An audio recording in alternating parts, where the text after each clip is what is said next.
আসসালামু আলাইকুম everyone, welcome back to my channel Nazim কিয়া ভ্লগ। নতুন আরও একটি ভ্লগ নিয়ে হাজির হলাম। কাছে দূরে যে যেখান থেকে আজকের ভিডিওটি দেখছেন, আশা করছি সবাই অনেক ভালো আছেন, সুস্থ আছেন। আলহামদুলিল্লাহ, আমরাও ভালো আছি। ভিডিওটি ভালো লাগলে ভিডিওতে লাইক দিয়ে ফ্যামিলি অ্যান্ড ফ্রেন্ডসের সাথে শেয়ার করে দিতে পারেন। আর যারা ভিডিওটি ইউটিউব চ্যানেল থেকে দেখবেন, তারা চ্যানেলটি সাবস্ক্রাইব করে রাখবেন। পরবর্তী ভিডিও ছাড়ার সাথে সাথে দেখার জন্য পাশে থাকা নোটিফিকেশন বেলটি ক্লিক করে রাখুন। সকালবেলা এখন আপুর রসুন ছিলছিল, আর এইদিকে খালা এসে আপুর কচু কেটে দিচ্ছিল। তো এই কচুটা এই প্রথমবারই খেলাম। আর এইদিকে আমি বাবুর জন্য জাউ ভাত রান্না করলাম। তো কিছুদিন ধরে কিছুই খাচ্ছিল না, এই জন্য জাউ ভাত রান্না করেছি। তো জাইমা আর নুহা দুইজনই খাবে, এটা সকালের খাবার ওদের। পরে বাবুকে খাওয়াতে নিয়ে আসছিলাম, কিন্তু আর খাইনি, তাই এখানে বসেছিলাম। তো কচুগুলো একটু পাতলা পাতলা করে কেটে নিয়েছে। তারপর গাছ থেকে একটা লাউ পেড়ে নিয়েছে রান্না করার জন্য আজকে। আর এইদিকে আপু ভুড়ি রান্না করবে, এই জন্য ভুড়িটা একটু জাল করে নিচ্ছিল। তো প্রথমে তেল দিয়ে তারপরে ভুড়িটা দিয়ে একটু জাল করে নিচ্ছিল, তেলের ভিতরে একটু ভাজা ভাজা করে নিচ্ছিল। তো এখানে কোনো পানি দেওয়া হবে না, এইভাবেই তেলের মধ্যে ভুড়িটা ভেজে নিলে তাহলে ভুড়ি থেকে একটা গন্ধটা বের হবে না। ভুড়িটা ডাইরেক্ট রান্না করলে কিন্তু ভুড়ি থেকে অনেক গন্ধ আসে, এই জন্য সবাই অনেকেই আছে ভুড়ি খেতে পারে না, ভুড়ির কথা শুনলেই জন্য ওদের কেমন লাগে। তো এই ভুড়িটা কিন্তু এইভাবে তেলে ভেজে নিয়ে রান্না করার কারণে আর ভুড়িতে কোনো গন্ধ থাকবে না, আর খেতেও অনেক মজা লাগবে। তারপর এখানে সকালে খাওয়ার জন্য আপু আলু ভর্তা বানিয়ে নিচ্ছিল। তো আগের দিনে ডাল ছিল, এই জন্য আজকে সকালে আলু ভর্তা বানালো, তাহলে গরম ভাত আর আলু ভর্তা দিয়ে ডাল দিয়ে খাওয়া যাবে, তাই সকালে শর্টকাটে খাওয়া হয়ে যাবে এটা দিয়েই।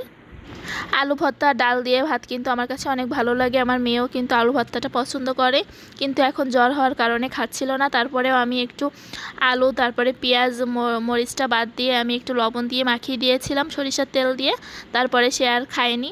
আর এইদিকে পরে দেখছি আপু দুপুরে রান্না করছে, এখানে পাট শাক সিদ্ধ করছিল। পাট শাকটা কিন্তু অনেক উপকারী, যদিও আগে আমি খেতাম না, কিন্তু এখন আমার কাছে অনেক ভালো লাগে। আর এখানে কচুটা আপু রান্না করছিল, কচুর সাথে যে ডাটা ছিল সেটাও কিন্তু নিয়েছিল একসাথে, পুরোটা সিদ্ধ করে নিবে। আর এখানে আমি চিংড়ি মাছটা লবণ হলুদ দিয়ে মাখিয়ে নিচ্ছিলাম। তো এই চিংড়ি মাছটা লাউ দিয়ে রান্না করা হবে, এজন্য এখন আপু লাউ কেটে নিচ্ছে। লাউটা অনেকটা ছোট ছিল আর একদম কচি ছিল আপুদের গাছের লাউ।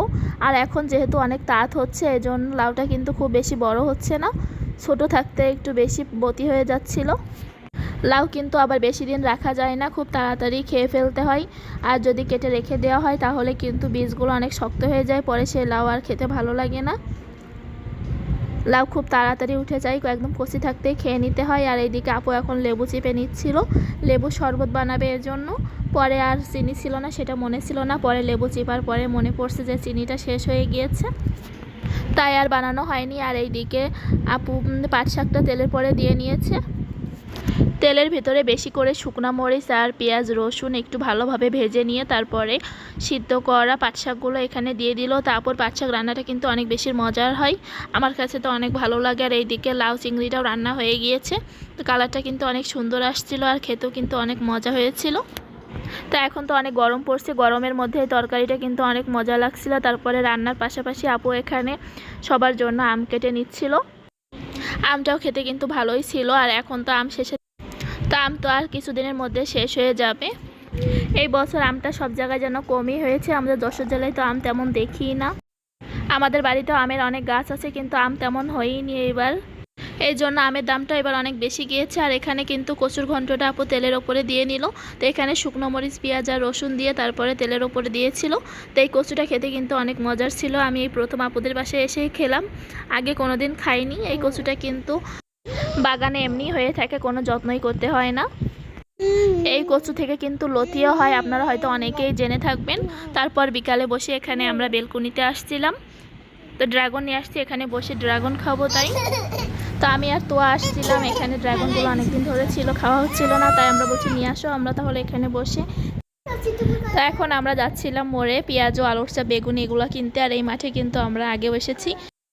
তো আসতে চাচ্ছিলাম, কিন্তু কয়েকদিন ধরে বৃষ্টি হচ্ছে দিনের বেলা, এজন্য আর আসা হচ্ছিল না।